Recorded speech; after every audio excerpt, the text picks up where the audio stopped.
সামনে ভয়ঙ্কর বিপদ দেখতে পারবেন। এমন ভয়ঙ্কর সিচুয়েশন আসবে যেটা কল্পনাতেও নাই এই মানব জাতির। কি আসবে সেটা নিয়ে আমি আসলে আপনাদেরকে ভয় দেখাতে যাচ্ছি না।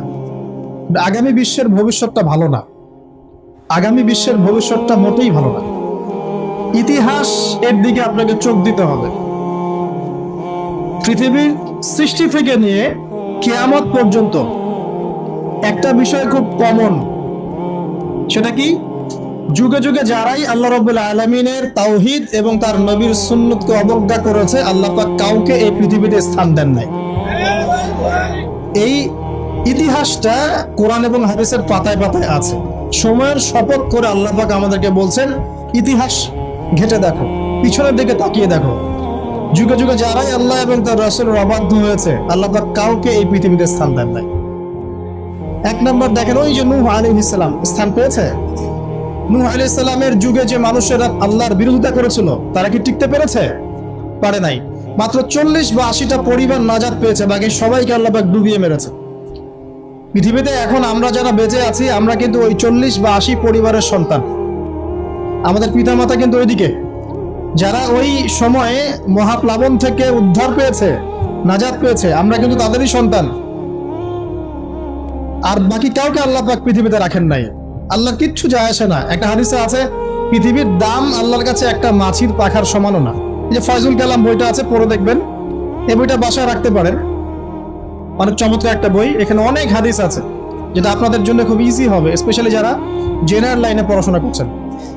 মাছির একটা পাখার পরিমাণ দাম যদি আল্লাহর কাছে থাকতো এই পৃথিবী, তাহলে আল্লাহ পাক এই পৃথিবীতে কোনো কাফের মুশরিককে পানি পান করতে দিতেন না, এক ঢোক পানিও দিতেন না। মানে এই মহাবিশ্বের যত গ্রহ নক্ষত্র আছে, এগুলোর সামনে পৃথিবীর দামটা অনেকটা এমন। একটা উদাহরণ দিচ্ছি, সমুদ্রে গিয়েছেন কখনো? সি বিচে গিয়েছেন? কক্সবাজারে ওইদিকে গিয়েছেন কখনো? আচ্ছা, নদী তো গিয়েছেন। এই তিস্তার চরে গিয়েছেন না? মনে করেন তিস্তার চরে বিশাল চর, এই চরের মধ্যে একটা বালুর কি পরিমাণ মূল্য আছে? বালুর একটা কণার কি পরিমাণ দাম থাকতে পারে?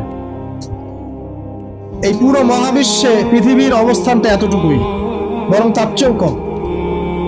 পুরো মহাবিশ্বে পৃথিবীর অবস্থান এর চাইতেও কম, যতটুকু একটা বিশাল চরের মধ্যে একটা বালুর মূল্য। পুরো বিশাল সমুদ্র সৈকত, এই সমুদ্র সৈকতে একটা বালুর কোনো দাম আছে? একটা বালুর কণার?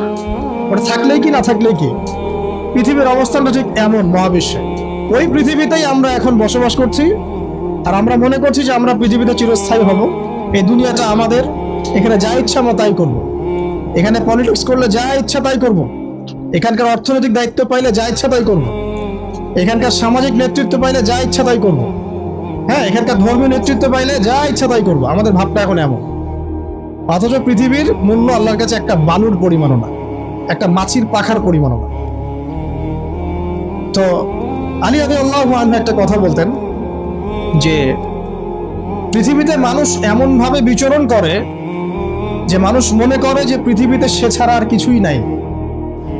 আর পৃথিবী থেকে মানুষ এমন ভাবে চলে যায় যে মনে হয় পৃথিবীতে সে কখনো ছিলই না। এটা আলী ইবনে আবি তালেব রাদিয়াল্লাহু আনহুর কথা। কত গভীর কথা চিন্তা করছেন? পৃথিবীতে যখন মানুষ বসবাস করে, তখন মানুষের কাছে মনে হয় যে দুনিয়াটা আমাদেরই, দুনিয়াতে আমরা ছাড়া কিচ্ছু নাই, সবকিছু আমাদের, এই দুনিয়ার মালিক আমরাই। মুখে হয়তো বলে যে আল্লাহ বলে একজন আছে, কাজে কিন্তু আসলে মানে না। কাজে কিন্তু আসলে মানুষ সেটা স্বীকার করে না। কার্যত স্বীকার করলে কি মানুষ আল্লাহর হালালকে হারাম করতে পারতো? আল্লাহর হারামকে হালাল করতে পারতো? একজনকে দেখলাম বলছে যে মেয়েদের ড্রেস কতটুকু লম্বা হবে, কতটুকু খাটো হবে, ঢিলেঢালা হবে কিনা, শালীন হবে কিনা, এইসব নিয়ে কথাবার্তা বলার সময় নাই এখন। এখন যুগটা এগিয়ে যাওয়ার। তো যুগটা কি নগ্ন হয়ে এগিয়ে যাব? এই যুগে কি নগ্ন হয়ে এগিয়ে যাব?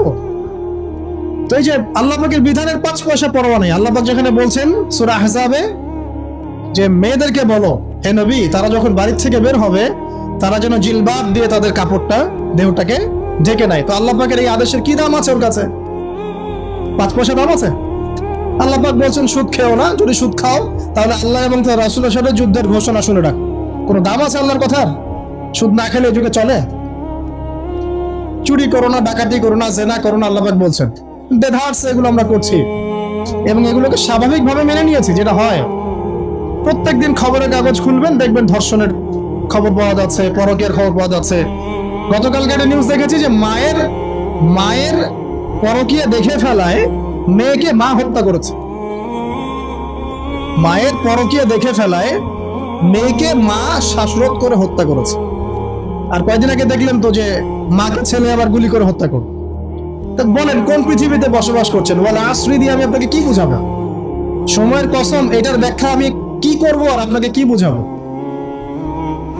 এই হচ্ছে বর্তমান প্রেক্ষাপট। তো দেখেন আল্লাহ পাক সময়ের কসম করে বলছেন, যুগের পর যুগ তাকিয়ে দেখেন, যারাই আল্লাহ এবং তার রাসূলের বিধানের পরোয়া করে নাই, আল্লাহ পাক কাউকে এই পৃথিবীতে টিকতে দেননি। শুধু একটা সময় দিয়েছেন, কাউকে 100 বছর, কাউকে 1000 বছর, কাউকে 500 বছর, কাউকে 700 বছর। একদিন না একদিন আল্লাহ পাক এদেরকে ধ্বংস করে দিয়েছে। নূহ আলাইহিস সালামের পরে আসেন আদ জাতির লোকেরা অনেক লম্বা ছিল, ওই যে ওই গাছের চেয়ে লম্বা হবে। তাল গাছগুলো দেখেছেন? তাল গাছ, নারকেল গাছ, এর চাইতেও বড় বড় ছিল ওরা ফিজিক্যালি। বিশ্বাস হয় না? এমনও মানুষ ছিল পৃথিবীতে, আমরা তো এখন ছোট, লম্বা চড়া মানুষ ছিল পৃথিবীতে, এবং তারা ছিল আদ এবং সামুদ জাতি। তারা একটা কথা বলতো যে মান আশাদ্দু মিন্না কুওয়া, আমাদের চেয়ে শক্তিশালী আর কে আছে? যে তারা কি জানে না যে আল্লাহ তাদেরকে সৃষ্টি করেছেন তিনি তার চেয়ে বেশি শক্তিশালী? তো এরা বলতো যে আমাদের যে শক্তিশালী কে আছে? পাহাড় কেটে কেটে বাড়ি নির্মাণ করত, সৌধ নির্মাণ করত। যখন কাউকে মারতো, ওয়াইদা বাতাসতুম জাব্বারিন, কাউকে পিটাইলে খুব পিটাইতো, মানে খুব উদ্ধত অহংকারী ছিল। হুদ আলাইহিস সালাম এবং সালেহ আলাইহিস সালাম তাদের নবী ছিলেন। আল্লাহ পাক নির্দিষ্ট সময় দিয়েছেন, একদিন ধ্বংস করে দিয়েছেন। বিশাল দেহের এই মানুষগুলোকে আল্লাহ পাক ধ্বংস করেছেন ঝড় দিয়ে, বাতাস দিয়ে। বাতাসে এমন ভাবে উপরে দিয়েছেন যেন খেজুর গাছের ডাল উপরে পড়ে গেলে যেমন ভাবে পড়ে থাকে, এরা সেভাবেই পৃথিবীতে পড়েছিল। শেষ, সমস্ত দম্ভ অহংকার সব শেষ, চূর্ণ বিচূর্ণ। সামুদ জাতির একই অবস্থা, আকাশ থেকে বজ্রপাত, এই যে বিজলি যেটা বলি আমরা, প্রচন্ড বজ্রনিনাদ শব্দে একদিনে শেষ।